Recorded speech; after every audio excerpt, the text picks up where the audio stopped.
بناوی خۆی بەخشندە و مهرەبان بەڕێزان ئەم کاتە هەموو کاتێکتان شاد و کامەران بێ. من جەبار شێخانیم لە ئەڵقەیەکی تر لە ئەڵقەکانی ڤیدیۆی فێرکاری هاتمەوە خزمەت ئێوەی ئازیز و خۆشەویست. بەڕێزان لە ئەڵقەی ئەمڕۆماندا لە سەر داواکاری ئێوەی بەڕێز و خۆشەویست کە ئێمە پۆستێکمان کردبوو چ جۆرە فۆرمێکتان ئەوێ کە بۆتان ڕوون بکەینەوە کە چۆن پڕەکرێتەوە. زۆر لەو کەسان نووسبیان ئێمە ئەمانەیە فۆرمی پاسپۆرتی بەریتانی پڕکەینەوە کە داوای پاسپۆرتی بریتانی بکەین بۆوانی کە لە دەرەوەی بریتانیان. بەڕێزان پێش دەست پێکردنەوەی فۆرمەکە پاسپۆرتی بریتانی تەنها ئەدرێ بە ئەو کەسانەی کە خاوەنی ڕەگەزنامەی بریتانی واتە ئەگەر تۆ خاوەنی ڕەگەزنامەی بریتانی نیت ئەوە ئەم فۆرمە بە هیچ شێوازێک شمولی تۆ ناکە و خۆت زەحمەت مەکێشە. ئەمە فۆرمەکەیە کە ئەیبینن تەبعاً لە گۆگڵ ئەنووسی OS پاسپۆرت ئەمە ناوی فۆرمەکەی کە ئێستا لێرە ئەیبین نووسرا OS پاسپۆرت چونکە فۆرمی OS پاسپۆرت جیاوازە لە پاسپۆرتی ئاسایی کە لە ناوی بریتانیا تەقدیمیاکە ئێمە بۆ دەرەوەی بریتانیایە. بەڕێزان لێرە ئەڵێ ئایا ئەم پاسپۆرتی تۆ تازەی ئەەکەیتەوە یەکەم پاسپۆرتە یا ریپلیسمنتە ونت کردو بۆ کەسانی کە ونیان کردو لێرە ئەمە ئەوکو لێرە ئەیبینن ئەمە بەشی ریپلیسمنتەواتە ونت کردووە لێرە ئەدەڵت ئەنووسی ئایا بۆ گەورەیە بۆ منداڵە یا چێنجی ئەەکەی واتە یا ئەیگۆڕی بەم شێوازە. ئەگەر بێت تۆ پاسپۆرتەکەت ئەکسپایر بووە لە کوردستانی ئەتەوێت تازەکەیتەوە پێویست ناکە خۆت بێتەوە بۆ بریتانیا تەنها بۆ تازەکردنەوەی پاسپۆرتی حکوومەتی بریتانیا ئەم پاسپۆرت ئۆف ئەپلیکیشنی فۆرمەی داناوە بە ناوی OS پاسپۆرتۆکو لێرە ئەیبینن. دوای کە کاتەگۆریەکەت هەڵبژارد لێرە نازناوی خۆت مستەرە یا چیە یا میسە یا ئەمئێسە لێرە ئەینووسی بە کەپیتەڵ بە قەڵەمی ڕەشد ئەینووسی. لێرە لەم خانە کە ئەیبین ئەم خانە یەکەم نووسرا سێر نەیم واتە شۆهرەتی خۆت لێرە بە درێژی ئەنووسی بەبێ ئەوەی بۆشایی لە نێوانیانە دروستکەی میدڵ نەیمت هەیە ئەینووسی واروها ناوی تەواوی خۆت لە کۆتایە دەینووسی. لێرە ئەدرەسەکەت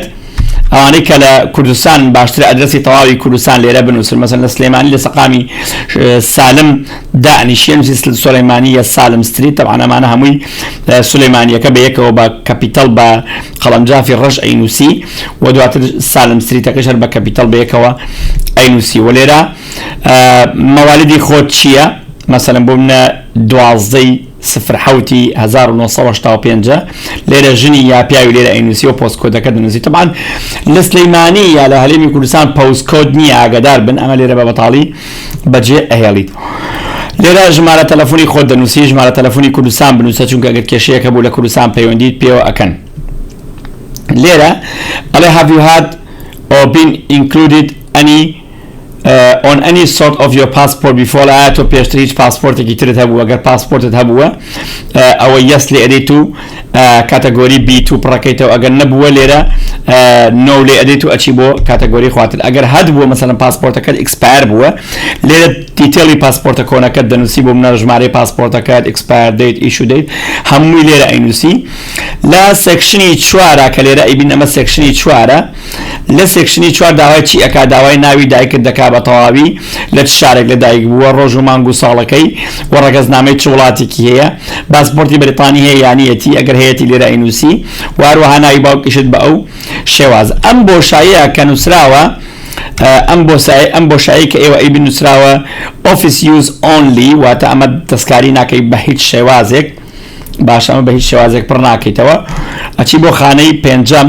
certificate of naturalization registration certificate of registration or naturalization باش ئەمە شهادەی ئەمە شهادەی جنسیەکەتە کە وەرت گرتووە ئایا هەتە لێرە نۆ لێ ئەدەی ئەگەر نیتە نۆ لێ ئەدەی ئەگەر هەتە یەس لێ ئەدەی لێرە چ ڕۆژێک وەرت گرتووە واروها سەرتیفیکێت نەمبەرەکەت لێرە ئەنووسی و place of issue لە لەندەن لەکوێ دروست کراوە. ئەو بەزانەی کە فۆرمی پڕکردنەوەی پاسپۆرتی بریتانی لە دەرەوەی بریتانیا پڕەکەنەوە بۆ مناڵەکانیان لێرە ئیمزایەکەی لە جێگەی باوکی تاریخەکە ئەنووسیت بۆ منداڵی تەمەن 12 بۆ 15 باشە لێرە ئیمزای ئەکات. ئەم سێکشنی 8 بەڕێزان بۆ زانیاری زیاترە دەربارەی کابیدەی بە پاسپۆرتی بریتانی پاسپۆرت ئۆفیس لێرە ئیمزای ئەەکەیت ناوی خۆت دەنووسی ئەگەر مناڵە لە خوار 12 ساڵەوەیە لە خوار 16 ساڵەوەی بڵێ لێرە خۆت ئیمزایەکەی وەکو باوک پاشان لێرە ناوی خۆت دەنووسی ڕیلێشنشیپەکەت لەگەڵ ئەو مناڵەت چییە مەسەن لێرە تۆ چی منداڵەکەی دایکی منداڵەکەی باوکی منداڵەکەی چی منداڵەکەی و لێرەش تاریخی ئەو ڕۆژە ئەنووسی باشە لێرە ئەبێ کەسێک بۆت ئیمزا بکە ئەم کەسە کە مەرجەکانی لە ماڵپەڕی سەرەکی حکوومەتی بریتانیا gov.uk دیاری کراوە کە تۆ ئەم کەسە چمەرجێک بێ عادەتەن یەکێک لەوانە مەحامیەکەتە یا پارێزەرەکەتە یا GP-یەکەت واتە دکتۆرەکەت یا کەسێکی شارەزا لە ئەو بوارە. پاش ئەوەی کە فۆرمەکەت پڕ کردەوە بەڕێزان دوو فۆرمی پاسپۆرتی بریتانی کە بە سایتی پاسپۆرتی بریتانی پڕ ئەەکەیتەوە دواتر ئەخیتە ناو زەرفێکە و لەگەڵ پاسپۆرتە کۆنەکەت باشە لەگەڵ چەکێک ئەنووسی بڕی ئەو پارەیە کە ئەیدەی بەڕێزان بۆ شێوازی پارەدانەکە چۆن بتەوێت لە دەرەوەی بریتانیاوە پارە بدەی بە پاسپۆرت ئۆفیس بۆی پاسپۆرتەکەت بۆ تازە بکەنەوە حکوومەتی بریتانیا ئەم فۆرمەی داناوە ئەمە فۆرمەکەیە لینکی ئەم فۆرمەشتان بۆ دائنێم هەروەها لینکی ئەپلیکیشن فۆرمی OS پاسپۆرتان بۆ دائنێم لە کۆمنت لێرە ناوی خۆت دەنووسی لێرە ژمارەی ساڵ و ڕۆژ و مانگی لەدایکبوونی خۆت دەنووسی لێرە لەم چوارگۆشەیە و هەروەها لێرە ئەڵە چ جۆرە کاردێکت هەیە ماستەرە ڤیزای ئەلکترۆنی و سکیوریتی نمبەرەکەی ئەنووسیوە دیتەیلی کاردەکەت بەڕاستی و دروستی ئەنووسی و بڕی گونجاو بۆ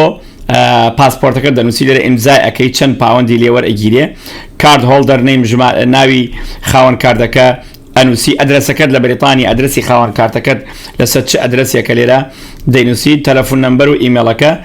ئەنووسیت ئەمەش با هەر ڕوون بێ لە لای ئێوەی بەڕێزوو خۆشەویست باشە پاشان ئەخیتە ناو زەرفێکە و دەینێری بۆ ئەم دەبێت بۆ ئەم ئەدرسە ئەمە لە سلەیمانیە لە شەقامی مەلیک مەحموودە بەرامبەر بەنزیخانەی بینایی ئەمە ژمارە تەلەفۆنەکانیانە وەکو لێرە نووسراوە حەزەکەم ئێوە عەزیز و خۆشەویست ڕسمی ئەو ژمارە تەلەفۆنە بگرن ئەمە پۆستی DHL بە گەرەنتی پۆستەکانتان ئەگەیەنێ بە پاسپۆرت ئۆفیس لە بەریتانیا ئەمە بە کورتی بەرەزان چۆنێتی پڕکردنەوەی فۆرمی پاسپۆرتی بریتانی بۆ ئەوانەی کە پاسپۆرتەکانیان ون کردووە لە دەرەوەی بریتانیا بۆ ئەوانەی کە لە دەرەوەی بریتانیان و ئەیانەوە پاسپۆرتەکانیان تازە بکەنەوە بۆ فۆرمی زیاتر وەچی داواکاریەکتان هەیە تکایە لە کۆمنت بینووسن حورمەت و ڕێز و خۆشەویستی بداتان جەبار شیخانی بۆ ئێوە هەتاوەکو ڤیدیۆیەکی تر بەخوای گەورەتان ئەسپێرم خواتان لەگەڵ